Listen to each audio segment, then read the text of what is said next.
அவர் மகேந்திரன் சொல்லிட்டு இப்போவும் அவர் வந்து ஐசிஎஃப் காலனி இசி சர்ச்சில் பாஸ்டராக இருக்கிறாரு.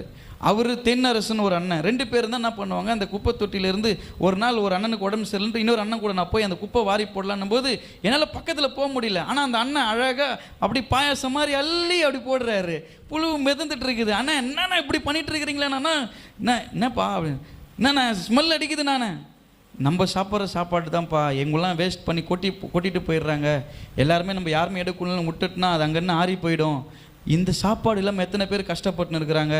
அன்றைக்கி அந்த அண்ணன் சொன்னார், நான் இது வரைக்கும் ஒரே ஒரு முறை கூட வேஸ்ட்டாக அந்த டஸ்ட்பினில் சாப்பாடு போட்டதே கிடையாதுப்பா. எனக்கு ரொம்ப சந்தோஷமாக இருந்துச்சு. அன்றைக்கி நானும் முடிவு பண்ணேன், இந்த அண்ணனே ஒரு வேளை கொஞ்சம் சாப்பாடு மீந்தது கூட என்ன பண்ண மாட்டார், டஸ்ட்பினில் போட மாட்டார். காய் கறி எது கொடுத்தாலும் சாப்பிட்டு தட்டு க்ளீனாக எடுத்து வந்து கழுவார்.